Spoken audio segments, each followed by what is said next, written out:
قربانی کے 3 ہی دن ہیں، جو 4 دن کی بات کہی جا رہی ہے وہ درست نہیں ہے۔ حضرت علی رضی اللہ عنہ سے روایت ہے کہ قربانی کے 3 دن ہیں، 3 دنوں میں سے جو پہلا دن ہے وہ افضل دن ہے۔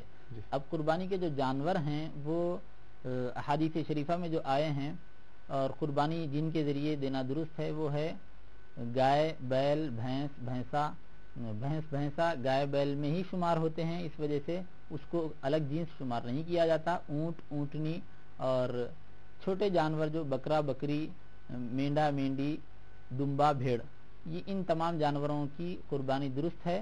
ان تمام جانوروں میں سے کسی بھی جانور کی قربانی دی جاتی ہے۔ جی مفتی صاحب، ایک سوال بہت ہی اہم سوال ہے، سفر کی حالت میں 7 دن سفر کرتے ہیں، اس کے بعد جو گھر پہنچتے ہیں تو کیا نماز پڑھیں، خضر پڑھیں یا کیا کریں؟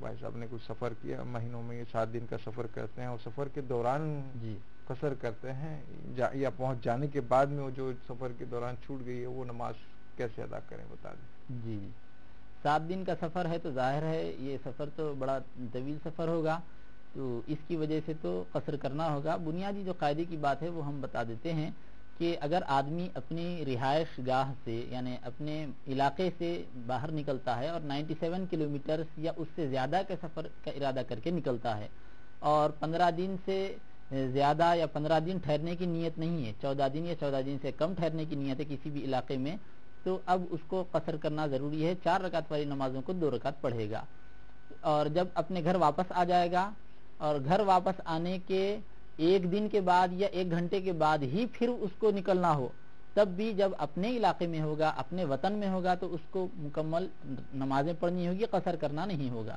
دوسرے علاقوں میں جائے گا تو 15 دن سے کم کی نیت ہے تو اس کو قصر کرنا ضروری ہے۔ جی ایک مختصر جواب عطا فرمائیں، میڈیکل کلیم جو ہے علاج وغیرہ کے لیے جو ہے کیا جاتا ہے، اس کے لیے پریمیم بھی بھرا جاتا ہے، یہ اسلام کی اور سے جائز ہے یا نہیں ہے؟ علاج کروانے کے لیے میڈیکل پالیسی بھی ہے انشورنس کی طرح ہی، تو یہ کہاں تک درست ہے؟ علاج کروانے کے لیے جو میڈیکل پالیسی استعمال کی جا رہی ہے، انشورنس کی جو شکل ہے آپ بتلا رہے ہیں، تو اس میں اگر سالانہ جو بھی ان کو علاج کروانا ہوتا ہے وہ اتنی رقم میں علاج کروا لیتے ہیں تو پھر ان کے لیے اس میں گنجائش ہوگی۔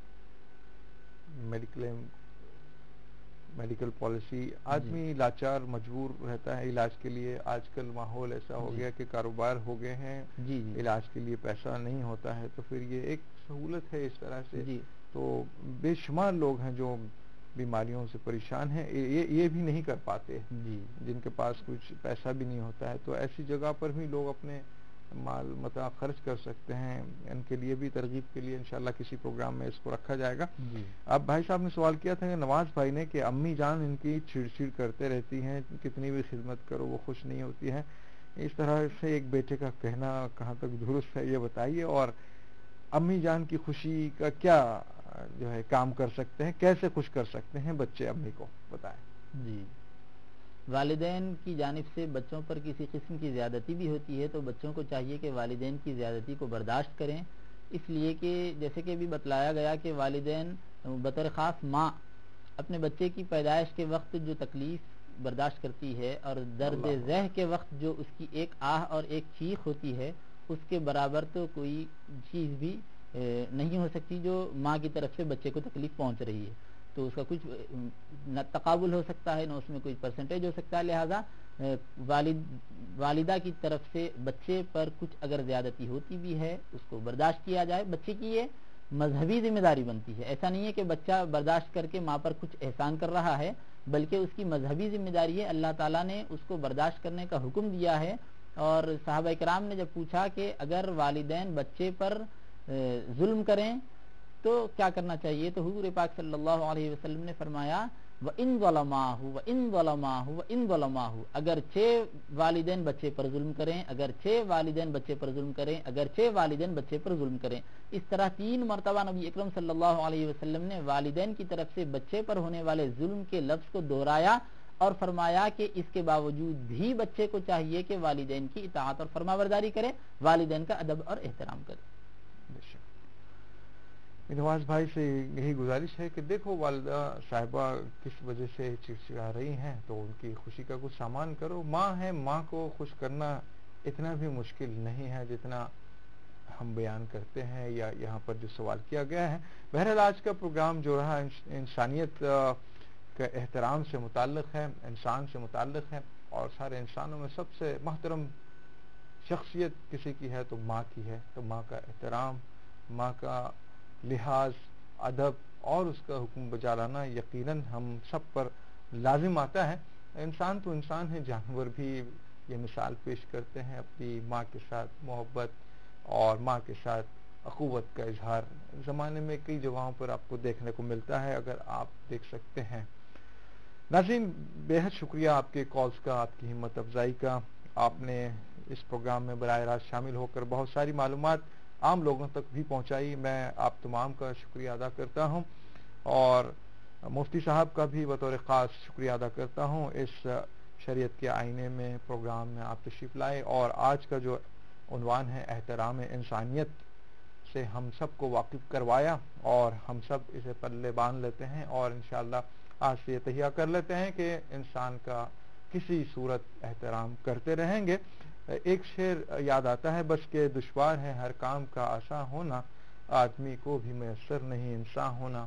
انسان انسان ہو جائے, یہی کمال ہو جائے گا انشاءاللہ, اور انسانیت کا احترام آ جائے گا. دیجیے گا اجازت اپنے میزبان محمد مظہر قادری کو. انشاءاللہ پھر کبھی آپ سے ملاقات ہوگی. فی امان اللہ. با